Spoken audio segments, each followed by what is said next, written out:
Who are the Somali people? The Somali people are one of the most homogeneous ethnic groups on the African continent, and their origins and history can be traced back to antiquity and biblical times.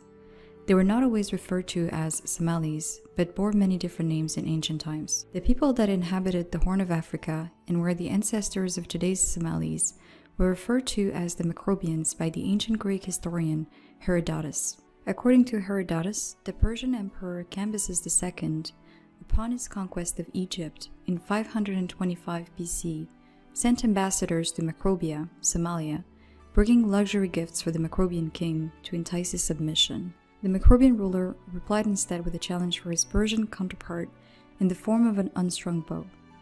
If the Persians could manage to draw it, they would have the right to invade his country, but until then, they should thank the gods that the Macrobians never decided to invade their empire. The tale is consistent with Somali culture, where high importance is given to verbal eloquence, martial bravery, and intellectual riddles. Herodotus described the Macrobians as a regional power reputed for its advanced architecture and gold wealth, which was so plentiful that they shackled their prisoners in golden chains. The Hebrew Bible in the book of Genesis mentions a land associated with the Garden of Eden named Havilah. A river flows out of Eden to water the garden, and from there it divides and becomes 4 branches. It is the one that flows around the whole land of Havilah, where there is gold, and the gold of that land is good. Bdellium and onyx stone are there. And according to prominent medieval rabbi Saadia Gaon, the land of Havilah is said to be in the city of Zela, in present-day Somaliland, which is corroborated by the 12th century Jewish traveler Benjamin of Tudela, who is said to have visited the prosperous town during his travels to the east. The port city of Zela, anciently known as Avilitis by the Greeks, is situated in the Berbera geographical region on the northern Somali coast. During antiquity, Zela was part of the Somali city-states that engaged in a lucrative trade network with Phoenicia, Egypt, Greece, Persia, and the Roman Empire. Trade and seafaring were a cornerstone of Somali culture, which is why the Somalis developed their own maritime vessels known as bedan. The bedan ships were fast, single, or double-masted vessels that were used for travel or to transport merchandise. They are known to be the longest surviving hand-sewn boats in the Horn of Africa and the Arabian Peninsula. Other maritime technologies that were used by the Somalis include lighthouses to coordinate shipping and hourglasses for timekeeping during travel. Somalis developed a very accurate ancient timekeeping system known as the Somali calendar, which is comprised of both solar and lunar calendric systems. While the lunar calendar was mostly used for religious observations, as well as social and economic contracts, the solar calendar was used for weather forecasting, maritime travels, and to identify the seasons. Although unfamiliar to most of the rest of the world, the Somali solar calendar is one of the most fascinating, sophisticated, and accurate calendars in the world. Its evolution probably dates from approximately 2,500 years ago, which is earlier than the Julian calendar, which our current Gregorian calendar is based on.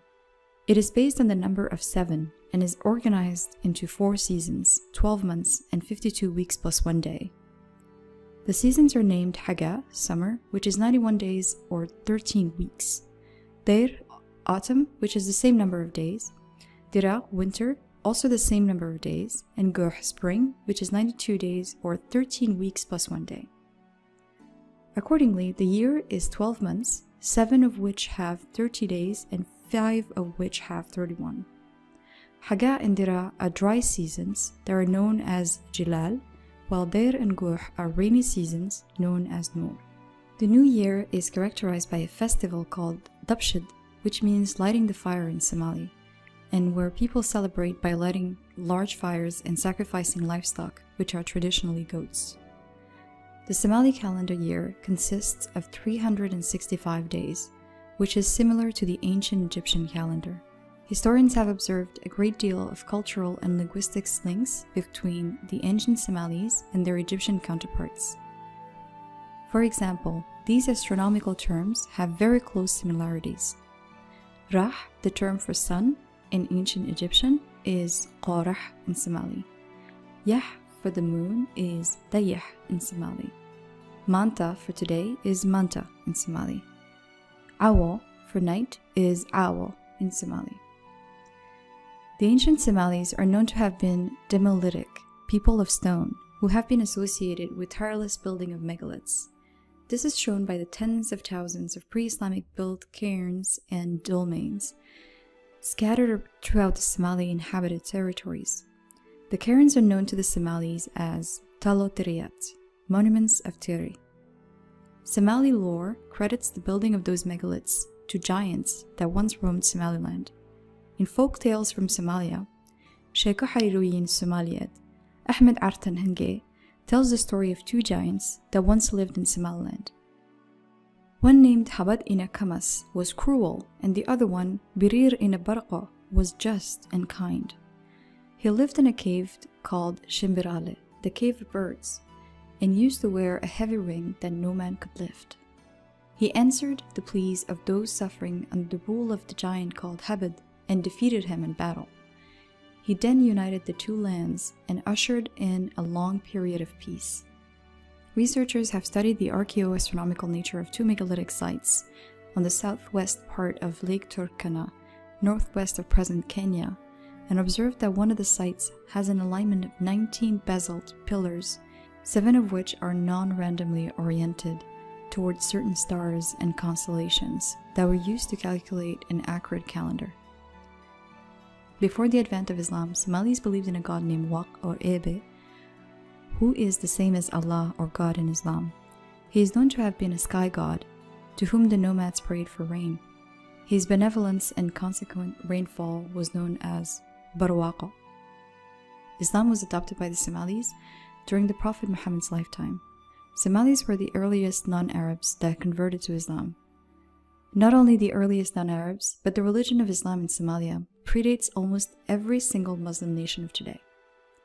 In the city of Zayla, the Masjid al-Qiblatain, also known in Somali as Laba Qibla, is a mosque that was built in the 7th century, shortly after the Hijrah, the beginning of the Muslim calendar, by the early companions of the Prophet during the first migration to Abyssinia. The edifice features two mihrabs, one oriented to the north toward Mecca, and the other oriented to the northwest towards Jerusalem, as the Qibla or prayer direction for early Muslims used to be towards Jerusalem until the Quranic revelation contained in Surah Al-Baqarah arrived 15 months after the Prophet's migration to Medina. The name Somali is believed to be derived from the name Samale, who is considered to be the oldest common forefather of several major Somali clans, like the Isaq, Gadabursi, Hawiye, and Darod.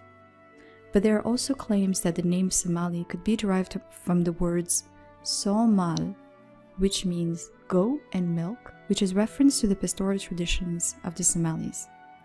Another etymology also proposes that the term Somali is derived from the Arabic word Zawamal, meaning wealthy, in reference to the Somalis' riches in livestock and gold.